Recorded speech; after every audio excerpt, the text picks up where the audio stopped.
Shri Chittaranjan ಲೊಕೋಮೋಟಿವ್ works ನಲ್ಲಿ ಕಲಿರ್ತಕ್ಕಂಥ apprentice ಉದ್ಯೋಗ ನೇಮಕಾತಿ ಬಗ್ಗೆ ಇವತ್ತಿನ ನೋಟದಲ್ಲಿ ಪ್ರತಿಯೊಂದನ್ನು ಕೂಡ ಇವರಿಗೆ ನೋಡೋಣ. ಅದೇ ರೀತಿ ಒಂದು ವಿಡಿಯೋ ಯಾರಾದ್ರೂ ಹೊಸದಾಗಿ ನೋಡ್ತಿದ್ರೆ ಸಬ್ಸ್ಕ್ರೈಬ್ ಮಾಡ್ಕೊಳ್ಳಿ. ಇಲ್ಲಿ ಕಲಿರ್ತಕ್ಕಂಥ ಸಂಬಂಧಪಟ್ಟಂತೆ ಅರ್ಜಿನ ಸಲ್ಲಿಸು ಪ್ರಾರಂಭ ದಿನಾಂಕ ಬಂದ್ಬಿಟ್ಟು 27/3/2024 ಸ್ಟಾರ್ಟ್ ಆಗಿದೆ. ಇನ್ನ ಅರ್ಜಿನ ಸಲ್ಲಿಸು ಕೊನೆಯ ದಿನಾಂಕ ಬಂದ್ಬಿಟ್ಟು 5/4/2024 ತನಕ ನೀವು ಇಲ್ಲಿ ಅಪ್ಲೈ ಮಾಡಬಹುದು. ಇನ್ನು ಯಾವ ರೀತಿ ಅಪ್ಲೈ ಮಾಡ್ಬೇಕಂದ್ರೆ ಆನ್ಲೈನ್ ಮೂಲಕ ನೀವು ಅಪ್ಲೈ ಮಾಡಬೇಕಾಗುತ್ತೆ. ಆ ಒಂದು ಅಪ್ಲೈ ಮಾಡ್ಲಿಕ್ಕೆ ಕೂಡ ನಮ್ಮ ಟೆಲಿಗ್ರಾಮ್ ನಲ್ಲಿ ಹಾಕಿರ್ತೀನಿ. ಎಲಿಜಿಬಲ್ ಆಗಿರ್ತಕ್ಕಂಥ ಅಭ್ಯರ್ಥಿಗಳು ಆ ಒಂದು ಲಿಂಕ್ ಮೇಲೆ ಕ್ಲಿಕ್ ಮಾಡ್ಕೊಂಡು ಅರ್ಜಿನ ಸಲ್ಲಿಸಬಹುದು. ಇನ್ನ ಅರ್ಜಿನ ಸಲ್ಲಿಸೋದಕ್ಕೆ ಯಾರೆಲ್ಲ ಎಲಿಜಿಬಲ್ ಇರ್ತಾರೋ ಅದರ ಬಗ್ಗೆ ಕೂಡ ಈಗ ಇವರಿಗೆ ತಿಳಿಸಿಕೊಡ್ತೀನಿ. ಇಲ್ಲಿ ಅವರು ಯಾವ ಒಂದು ಉದ್ಯೋಗ ಕಲಿಯುವಂತ ಅಲ್ಲಿ ಕೆಗನ್ ಕೂಡ ಕೊಟ್ಟಿರ್ತಕ್ಕಂಥದ್ದು. ಇಲ್ಲಿ ನೋಡಿದ್ವು ಇಲ್ಲಿ ಕಾಲಿರ್ತಕ್ಕಂಥ ಉದ್ಯೋಗ ಸಂಬಂಧಪಟ್ಟಂತೆ ಅರ್ಜಿನ ಸಲ್ಲಿಸೋದಕ್ಕೆ ಯಾವ ರೀತಿ ಕ್ವಾಲಿಫಿಕೇಶನ್ ಆಗಿರ್ಬೇಕಂದ್ರೆ ಮೊದಲಾಗಿ ನೀವು ಇಲ್ಲಿ 10ನೇ ತರಗತಿ ಪಾಸ್ ಆಗಿರ್ಬೇಕು. ಇನ್ನ 10ನೇ ತರಗತಿ ಆದ್ಮೇಲೆ ಐಟಿಐದಲ್ಲಿ ಇಲ್ಲಿ ಕೊಟ್ಟಿರ್ತಕ್ಕಂಥ ಟ್ರೇಡ್ ಗಳಲ್ಲಿ ಯಾವ್ದಾದ್ರು ಒಂದು ಟ್ರೇಡ್ ಅಂತ ಹೋಗಿ ಪಾಸ್ ಆಗಿರ್ಬೇಕು. ಪಾಸ್ ಆಗಿದ್ರೆ ಸಾಕು ಅಪ್ಲೈ ಮಾಡಬಹುದು. ಇನ್ನ ಐಟಿಐದಲ್ಲಿ ಇಲ್ಲಿ ಕೊಟ್ಟಿರ್ತಕ್ಕಂಥ ಒಂದು ಟ್ರೇಡ್ ಇಲ್ಲಿ NCVT ಥ್ರೂ ಯಾರೆಲ್ಲ ಕಂಪ್ಲೀಟ್ ಮಾಡಿರ್ತಾರಲ್ಲ ಅವ್ರು ಮಾತ್ರ ಇಲ್ಲಿ ಅಪ್ಲೈ ಮಾಡಬಹುದು. ಇಲ್ಲಿ ಮೇಲ್ಗಡೆ ಕೂಡ ಅವರು ಮೆನ್ಷನ್ ಮಾಡಿದ್ರೆ ನೋಡಿ ಮೇಲ್ಗಡೆ ಕೊಟ್ಟಿರ್ತಕ್ಕಂಥ ಒಂದು ಕ್ವಾಲಿಫಿಕೇಶನ್ ಬಗ್ಗೆ ಸರಿಯಾಗಿ ಚೆಕ್ ಮಾಡ್ಕೊಳ್ಳಿ. ಇಲ್ಲಿ ಐಟಿಐ ಪಾಸ್ ಔಟ್ ಕ್ಯಾಂಡಿಡೇಟ್ಸ್ ಅಂತ ಕೊಡಿದ್ರೆ ಅಂದ್ರೆ NCVT ಫೈನಲ್ ಅಂಡ್ ಪ್ರೊವಿಷನಲ್ ಅಂತ ಕೊಡಿದ್ರೆ ಅಂದ್ರೆ ಐಟಿಐದಲ್ಲಿ NCVT ಥ್ರೂ ಇಲ್ಲಿ ಕೊಟ್ಟಿರ್ತಕ್ಕಂಥ ಟ್ರೇಡ್ ಗಳಲ್ಲಿ ಯಾವ್ದೋ ಒಂದು ಟ್ರೇಡ್ ಅಂತ ಒಂದು ಪಾಸ್ ಆಗಿದ್ರೆ ಸಾಕು ಇಲ್ಲಿ ಕಾಲಿರ್ತಕ್ಕಂಥದ್ದು ಸಂಬಂಧಪಟ್ಟಂತೆ ನೀವು ಇಲ್ಲಿ ಅಪ್ಲೈ ಮಾಡಬಹುದು. ಇನ್ನಲ್ಲಿ ಯಾವ ಒಂದು ಟ್ರೇಡ್ ಗಳನ್ನ ತಗೊಂಡು ಪಾಸ್ ಆಗಿರ್ತಕ್ಕಂಥ ಅಭ್ಯರ್ಥಿಗಳಲ್ಲಿ ಅರ್ಜಿನ ಸಲ್ಲಿಸಿದ್ರೆ ಮೊದಲೇ ಬಂದ್ಬಿಟ್ಟು ನೀವು ಯಾರೆಲ್ಲ ಪೆಟ್ರನ್ನ ತಗೊಂಡು ಪಾಸ್ ಆಗಿರ್ತೀರಿ ಇಲ್ಲಿ ನೀವು ಅಪ್ಲೈ ಮಾಡಬಹುದು. ಇಲ್ಲಿ ಪೆಟ್ರಿಗೆ ಸಂಬಂಧಪಟ್ಟಂತೆ ಟೋಟಲ್ ಆಗಿ 200 ಹುದ್ದೆಗಳು ಖಾಲಿವೆ. ಇನ್ನಲ್ಲಿ ಸಪರೇಟ್ ಆಗಿ ಕ್ಯಾಟಗರಿ ಆಧಾರದ ಮೇಲೆ ನೋಡ್ತಿದ್ರೆ ಇಲ್ಲಿ UR ಅಲ್ಲಿ ಅಂದ್ರೆ ಜನರಲ್ ಅಭ್ಯರ್ಥಿ ಸಂಬಂಧಪಟ್ಟಂತೆ 101 ಹುದ್ದೆಗಳು ಖಾಲಿವೆ. ಇನ್ನು OBC ಸಂಬಂಧಪಟ್ಟಂತೆ 54, SC ಅವರಿಗೆ 30, ST ಅವರಿಗೆ 15 ಹುದ್ದೆಗಳು ಖಾಲಿ ಇದ್ದು ಟೋಟಲ್ ಆಗಿ ಇಲ್ಲಿ ಪೆಟ್ರಿಗೆ ಸಂಬಂಧಪಟ್ಟಂತೆ 200 ಹುದ್ದೆಗಳು ಖಾಲಿ ಇರತಕ್ಕಂಥದ್ದು. ಇನ್ನು ಎರಡನೇದಾಗಿ ಯಾರೆಲ್ಲ ಐಟಿಐದಲ್ಲಿ ಟರ್ನರ್ ಅನ್ನು ತಗೊಂಡು ಪಾಸ್ ಆಗಿರ್ತೀರಿ ಇಲ್ಲಿ ಟರ್ನರ್ ಗೆ ಸಂಬಂಧಪಟ್ಟಂತೆ ಟೋಟಲ್ ಆಗಿ 20 ಹುದ್ದೆಗಳು ಖಾಲಿವೆ. ಇನ್ನು ಕ್ಯಾಟಗರಿ ಆಧಾರದ ಮೇಲೆ ನೋಡ್ತಿದ್ರೆ ಇಲ್ಲಿ ಜನರಲ್ ಅವರಿಗೆ ಸಂಬಂಧಪಟ್ಟಂತೆ 10, OBC ಯಲ್ಲಿ 5, SC ಯಲ್ಲಿ 3, ST ಯಲ್ಲಿ 2 ಹುದ್ದೆಗಳು ಖಾಲಿವೆ. ಇನ್ನ ಮೆಕ್ಯಾನಿಸ್ಟ್ ಗೆ ಸಂಬಂಧಪಟ್ಟಂತೆ ಟೋಟಲ್ ಆಗಿ 56 ಹುದ್ದೆಗಳು ಖಾಲಿವೆ. ಇನ್ನ ವೆಲ್ಡರ್ ಇದು G and E ಗೆ ಸಂಬಂಧಪಟ್ಟಂತೆ ಟೋಟಲ್ ಆಗಿ 88 ಹುದ್ದೆಗಳು ಖಾಲಿವೆ.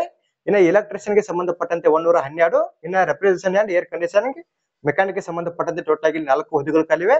ಇನ್ನ ಕೊನೆದಾಗ ಬಂದ್ಬಿಟ್ಟು ಪೇಂಟರ್ ಇದೆ ಜನರಲ್ ಗೆ ಸಂಬಂಧಪಟ್ಟಂತೆ ಇಲ್ಲಿ 12 ಹುದ್ದೆಗಳು ಖಾಲಿದ್ದು ಇಲ್ಲಿ ಕಾಲಿರ್ತಕ್ಕಂಥ ಒಟ್ಟು ಹುದ್ದೆಗಳ ಸಂಖ್ಯೆ ಬಂದ್ಬಿಟ್ಟು 492 ಹುದ್ದೆಗಳು ಟೋಟಲ್ ಆಗಿ ಇಲ್ಲಿ ಖಾಲಿ ಇರತಕ್ಕಂಥದ್ದು. ನಿಮ್ದು ಐಟಿಐದಲ್ಲಿ ಯಾವ ಒಂದು ಟ್ರೇಡ್ ಆಗಿರುತ್ತೆ ಆ ಒಂದು ಟ್ರೇಡ್ ಗೆ ಸಂಬಂಧಪಟ್ಟಂತೆ ಇಲ್ಲಿ ನಿಮ್ಮ ಕ್ಯಾಟಗರಿ ವೈಸ್ ಎಷ್ಟೆಷ್ಟು ಹುದ್ದೆಗಳಂತ ಸರಿಯಾಗಿ ಚೆಕ್ ಮಾಡ್ಕೊಂಡು ನೀವು ಇಲ್ಲಿ ಅಪ್ಲೈ ಮಾಡಬೇಕು. ಇಲ್ಲಿ ಕೊಟ್ಟಿರ್ತಕ್ಕಂಥ ಟ್ರೇಡ್ ಗಳ ಲಿಸ್ಟ್ ಅನ್ನ ಸರಿಯಾಗಿ ಚೆಕ್ ಮಾಡ್ಕೊಳ್ಳಿ. ಒಟ್ಟಿನಲ್ಲಿ ಐಟಿಐದಲ್ಲಿ NCVT ಥ್ರೂ ಇಲ್ಲಿ ಕೊಟ್ಟಿರ್ತಕ್ಕಂಥ ಟ್ರೇಡ್ ಗಳಲ್ಲಿ ನೀವು ಯಾವ್ದಾದ್ರು ಒಂದು ಟ್ರೇಡ್ ನ ಕಂಪ್ಲೀಟ್ ಮಾಡಿದ್ರೆ ಸಾಕು ಈಸಿಯಾಗಿ ನೀವು ಇಲ್ಲಿ ಅಪ್ಲೈ ಮಾಡಬಹುದು. ನಿಮಗೆ ಒಂದು ಕ್ವಾಲಿಫಿಕೇಶನ್ ಬಗ್ಗೆ ಏನು ಹೆಚ್ಚಿನದಾಗಿ ಮಾಹಿತಿ ಬೇಕಿತ್ತಂದ್ರೆ ಇಲ್ಲಿ ಕ್ಯಾಗನ್ ಕೂಡ ಅವರು ಕ್ವಾಲಿಫಿಕೇಶನ್ ಬಗ್ಗೆ ಕೊಡಿದ್ರೆ ಇಲ್ಲಿ ಕೂಡ ನೀವು ಕ್ವಾಲಿಫಿಕೇಶನ್ ಚೆಕ್ ಮಾಡ್ಕೊಂಡು ಈಸಿಯಾಗಿ ಇಲ್ಲಿ ಅಪ್ಲೈ ಮಾಡ್ಕೋಬಹುದು. ಇಲ್ಲಿ ನೋಡೋದು ಕೆಳಗಡೆಯಲ್ಲಿ ಕ್ವಾಲಿಫಿಕೇಶನ್ ಕೊಡಿದ್ರೆ ಮೊದಲಿಗೆ ನೀವು 10ನೇ ತರಗತಿ ಪಾಸ್ ಆಗಿರ್ಬೇಕು.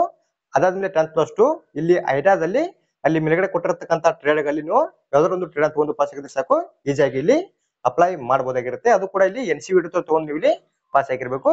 ಇನ್ನ ಇದಾದ್ಮೇಲೆ ಇಲ್ಲಿ ವಯೋಮಿತಿ ಬಗ್ಗೆ ನೋಡ್ತಾವಣ ಇಲ್ಲಿ ಮೇಲ್ಗಡೆ ವಯೋಮಿತಿ ಬಗ್ಗೆ ಕೂಡ ಅವರು ಕೊಟ್ಟಿರ್ತಕ್ಕಂಥದ್ದು. ಇಲ್ಲಿ ಒಂದು ಕ್ಯಾಟಗರಿ ಆಧಾರದ ಮೇಲೆ ಅವರು ಸಪರೇಟ್ ಆಗಿ ಇಲ್ಲಿ ಕೊಡಿದ್ರೆ ಇಲ್ಲಿ ಕನಿಷ್ಠವಾಗಿ 15 ವರ್ಷ ಆಗಿರಬೇಕು. ಇನ್ನ ಗರಿಷ್ಠ ಮಿತಿ ಬಂದ್ಬಿಟ್ಟು 24 ವರ್ಷದ ಒಳಗಿರತಕ್ಕಂಥ ಅಭ್ಯರ್ಥಿಗಳಲ್ಲಿ ಅಪ್ಲೈ ಮಾಡಬಹುದು. ಇನ್ನ ಕೆಳಗಡೆ ಒಂದು ಕ್ಯಾಟಗರಿ ಆಧಾರದ ಮೇಲೆ ಬರ್ನ್ ಬಿಟ್ವೀನ್ ಬಗ್ಗೆ ಕೂಡ ಅವರು ಕೊಟ್ಟಿರ್ತಕ್ಕಂಥದ್ದು. ಇಲ್ಲಿ UR ಅಭ್ಯರ್ಥಿ ಸಂಬಂಧಪಟ್ಟಂತೆ 27/3/2000 27/3/2009 ಒಳಗಡೆ ಜನಿಸಿರ್ತಕ್ಕಂಥ ಅಭ್ಯರ್ಥಿಗಳಲ್ಲಿ ಅಪ್ಲೈ ಮಾಡಬಹುದು. ಇನ್ನು OBC ಗೆ ಸಂಬಂಧಪಟ್ಟಂತೆ ಇಲ್ಲಿ 27/3/1997 27/3/2009 ಒಳಗಡೆ ಜನಿಸಿರ್ತಕ್ಕಂಥ ಅಭ್ಯರ್ಥಿಗಳಲ್ಲಿ ಅಪ್ಲೈ ಮಾಡಬಹುದು.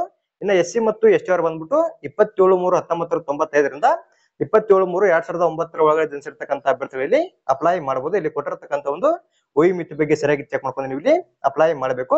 ಇನ್ನು ಇಲ್ಲಿ ಕಾಲಿರ್ತಕ್ಕಂಥದ್ದು ಸಂಬಂಧಪಟ್ಟಂತೆ ನೀವು ಇಲ್ಲಿ ಆನ್ಲೈನ್ ಮೂಲಕ ಅಪ್ಲೈ ಮಾಡಬೇಕು. ಈ ಒಂದು ಅಪ್ಲೈ ಮಾಡ್ಲಿಕ್ಕೆ ಕೂಡ ನಮ್ಮ ಟೆಲಿಗ್ರಾಮ್ ನಲ್ಲಿ ಹಾಕಿರ್ತೀನಿ. ಎಲಿಜಿಬಲ್ ಆಗಿರ್ತಕ್ಕಂಥ ಅಭ್ಯರ್ಥಿಗಳ ಆ ಒಂದು ಲಿಂಕ್ ಮೇಲೆ ಕ್ಲಿಕ್ ಮಾಡ್ಕೊಂಡು ಅರ್ಜಿನ ಸಲ್ಲಿಸಬಹುದು. ಇನ್ನು ಇಲ್ಲಿ ಕಾಲಿರ್ತಕ್ಕಂಥ ಒಂದು ಯಾವುದೇ ಒಂದು ಟ್ರೇಡ್ ನೀವು ಅಪ್ಲೈ ಮಾಡಿದ್ರು ಕೂಡ ಇಲ್ಲಿ ಒಂದು ಟ್ರೈನಿಂಗ್ ಪೀರಿಯಡ್ ಬಂದ್ಬಿಟ್ಟು 1 ವರ್ಷ ಮಾತ್ರ ಇರುತ್ತೆ. ನಿಮಗೆ ಇನ್ನೂ ಹೆಚ್ಚಿನದಾಗಿ ಅಪ್ಲೈ ಮಾಡುವಾಗ ಗೊತ್ತಾಗುತ್ತೆ. ಒಂದು ವೆಬ್ಸೈಟ್ ಅಲ್ಲಿ ಅವರು ಪ್ರತಿಯೊಂದು ಮಾಹಿತಿ ಕೂಡ ಕೊಟ್ಟಿರ್ತಾರೆ. ಅಲ್ಲಿ ಯಾವ ಒಂದು ಮಾಹಿತಿ ಸಿಗುತ್ತೆ ಅಂದ್ರೆ ನಿಮಗೆ ಇಲ್ಲಿ ಒಂದು ಡ್ಯೂರೇಷನ್ ಸಿಗುತ್ತೆ. ಅದಾದ್ಮೇಲೆ ಸ್ಟೈಪೆಂಡ್ ಯಾವ ರೀತಿ ಇರುತ್ತೆ ನಿಮಗೆ ಪ್ರತಿಯೊಂದು ಕೂಡ ಅದರಲ್ಲಿ ಅವರು ಕೊಟ್ಟಿರ್ತಾರೆ. ಇನ್ನ ಇದಾದ್ಮೇಲೆ ಇಲ್ಲಿ ಆಯ್ಕೆ ವಿಧಾನದ ಬಗ್ಗೆ ನೋಡ್ತಾ ಇಲ್ಲಿ ಕೆಳಗಡೆ ಅವರು ಆಯ್ಕೆ ವಿಧಾನದ ಬಗ್ಗೆ ಕೂಡ ಕೊಟ್ಟಿರ್ತಕ್ಕಂಥದ್ದು. ಇಲ್ಲಿ ಯಾವ ರೀತಿ ಆಯ್ಕೆಯನ್ನ ಮಾಡ್ಕೋತಾರೆ ಅಂದ್ರೆ ರಿಟನ್ ಎಕ್ಸಾಮಿನೇಷನ್ ಅಥವಾ ಇಂಟರ್ವ್ಯೂ ಅಥವಾ ಓರಲ್ ಎಕ್ಸಾಮ್ ಅಂತ ಕೊಡಿದ್ರೆ ಇಲ್ಲಿ ಕೊಟ್ಟಿರ್ತಕ್ಕಂಥ 3ರಲ್ಲಿ ಯಾವ್ದಾರ ಒಂದ್ರ ಮೂಲಕ ಇಲ್ಲಿ ಆಯ್ಕೆಯನ್ನ ಮಾಡ್ಕೋತಾರ. ಇಲ್ಲಿ ಕೊಟ್ಟಿರ್ತಕ್ಕಂಥ ಆಯ್ಕೆ ವಿಧಾನಕ್ಕಿಂತ ಮುಂಚೆನೆ ಶಾರ್ಟ್ ಲಿಸ್ಟಿಂಗ್ ಇರುತ್ತೆ. ಅಂದ್ರೆ ಒಂದು ಶಾರ್ಟ್ ಲಿಸ್ಟಿಂಗ್ ಯಾವ ರೀತಿ ಇರ್ತದಂದ್ರ ನೀವು ಐಟಿಐದಲ್ಲಿ ಮತ್ತು 10ನೇ ತರಗತಿಯಲ್ಲಿ ತಗೊಂಡಿರ್ತಕ್ಕಂಥ ಒಂದು ಪರ್ಸೆಂಟೇಜ್ ನ ಆಧಾರದ ಮೇಲೆ ಮೊದಲಿಗೆ ಒಂದು ಶಾರ್ಟ್ ಲಿಸ್ಟಿಂಗ್ ನ ಬಿಡುಗಡೆ ಮಾಡ್ತಾರ. ಆ ಒಂದು ಶಾರ್ಟ್ ಲಿಸ್ಟಿಂಗ್ ನಲ್ಲಿ ಕ್ವಾಲಿಫೈ ಆಗಿರ್ತಕ್ಕಂಥ ಅಭ್ಯರ್ಥಿಗಳಿಗೆ ಸಪರೇಟ್ ಆಗಿ ಅವರು ಮೇಲ್ ನ ಮೂಲಕ ಕಾಂಟ್ಯಾಕ್ಟ್ ಅನ್ನ ಮಾಡ್ತಾರ. ಆ ಒಂದು ಮೇಲ್ ಯಾರಿಗೆಲ್ಲ ಬಂದಿರುತ್ತೆ ಅವರಿಗೆ ಮುಂದಿನ ಹಂತದಲ್ಲಿ ಇಲ್ಲಿ ಕೊಟ್ಟಿರ್ತಕ್ಕಂತ ಆಯ್ಕೆ ವಿಧಾನದಲ್ಲಿ ಯಾವ್ದಾದ್ರು ಒಂದನ್ನ ಅವರು ತಗೋಬಹುದು. ನೀವು ಕೂಡ ಇಲ್ಲಿ ಯಾರೆಲ್ಲ ಅರ್ಜಿನ ಸಲ್ಲಿಸಬೇಕಂತ ಅನ್ಕೊಂಡಿರ್ತಾರಲ್ಲ, ಇಲ್ಲಿ ಕೊಟ್ಟಿರ್ತಕ್ಕಂತ ಪ್ರತಿಯೊಂದು ಮಾಹಿತಿ ಕೂಡ ಸರಿಯಾಗಿ ಚೆಕ್ ಮಾಡ್ಕೊಂಡು ನೀವು ಇಲ್ಲಿ ಅಪ್ಲೈ ಮಾಡಬೇಕು. ಇಲ್ಲಿ ನೋಡಿದ್ರು ಇಲ್ಲಿ ಕ್ಯಾಗನ್ನು ಕೂಡ ಅವರು ಕೊಡಿದ್ರೆ ಕರೆಕ್ಟ್ ಆಗಿ ನೀವು ಇಲ್ಲಿ ಚೆಕ್ ಮಾಡ್ಕೊಂಡು ಅಪ್ಲೈ ಮಾಡ್ಬೇಕಾಗತ್ತೆ. ಇನ್ನ ಇದಾದ್ಮೇಲೆ ಕಲಿರತಕ್ಕಂಥ ಸಂಬಂಧಪಟ್ಟಂತೆ ಅರ್ಜಿನ ಸಲ್ಲಿಸುವ ಕೊನೆಯ ದಿನಾಂಕ ಬಂದ್ಬಿಟ್ಟು ಇಲ್ಲಿ ನೋಡಿದ್ನು ಅದ್ರ ಬಗ್ಗೆ ಕೂಡ ಕೊಡಿದ್ರೆ 5/4/2024 ತನಕ ನೀವು ಇಲ್ಲಿ ಅಪ್ಲೈ ಮಾಡಬಹುದು. ಇನ್ನ ಯಾವ ರೀತಿ ಕ್ವಾಲಿಫಿಕೇಶನ್ ಆಗಿರ್ಬೇಕು, ವಯೋಮಿತಿ, ಸೆಲೆಕ್ಷನ್ ಪ್ರೋಸೆಸ್ ಮತ್ತು ಇನ್ನಿತರ ಮಾಹಿತಿ ಬಗ್ಗೆ ನಿಮಗೆ ಪ್ರತಿಯೊಂದನ್ನು ಕೂಡ ಇವರಿಗೆ ತಿಳಿಸಿಕೊಡ್ತೀನಿ. ಇನ್ನು ಕೂಡ ನಿಮಗೆ ಯಾವ ಡೌಟ್ ಕಮೆಂಟ್ ಮಾಡಿ, ಅದ್ರ ಬಗ್ಗೆ ಕೂಡ ಇವರಿಗೆ ತಿಳಿಸಿಕೊಡ್ತೀನಿ. ಇನ್ನಲ್ಲಿ ಎಲಿಜಿಬಲ್ ಆಗಿರ್ತಕ್ಕಂಥ ಅಭ್ಯರ್ಥಿಗಳು ಪ್ರತಿಯೊಬ್ಬರು ಕೂಡ ನೀವು ಡೈರೆಕ್ಟ್ ಆಗಿ 5/4/2024 ಒಳಗಡೆ ಅಪ್ಲೈ ಮಾಡಬಹುದು. ಇನ್ನೊಂದು ನೋಟಿಫಿಕೇಶನ್ ಆಗಲಿ ಮತ್ತೆ ಒಂದು ಅಪ್ಲೈ ಲಿಂಕ್ ಎರಡನ್ನು ಕೂಡ ನಮ್ಮ ಟೆಲಿಗ್ರಾಮ್ ನಲ್ಲಿ ಹಾಕಿರ್ತೀನಿ. ಎಲಿಜಿಬಲ್ ಆಗಿರ್ತಕ್ಕಂಥ ಅಭ್ಯರ್ಥಿಗಳು ಆ ಒಂದು ಲಿಂಕ್ ಮೇಲೆ ಕ್ಲಿಕ್ ಮಾಡ್ಕೊಂಡು ಅರ್ಜಿನ ಸಲ್ಲಿಸಿ. ಅದೇ ರೀತಿ ಒಂದು ಮಾಹಿತಿ ತಲುಪಿಸುವಲ್ಲಿ ನಮ್ಮ ಚಾನಲ್ ಸಬ್ಸ್ಕ್ರೈಬ್ ಮಾಡಿ ಲೈಕ್ ಮಾಡ್ರಿ. ನಿಮ್ಮ ಸ್ನೇಹಿತರು ಕೂಡ ಶೇರ್ ಮಾಡಿ, ಅವರು ಕೂಡ ಒಂದು ಉದ್ಯೋಗ ಸಂಬಂಧಪಟ್ಟಂತೆ ಇಲ್ಲಿ ಅರ್ಜಿನ ಸಲ್ಲಿಸಿ. ಅದೇ ರೀತಿ ಮತ್ತೆ ಮುಂದುವರೆದ ಭೇಟಿಯಾಗೋಣ. Thanks for watching.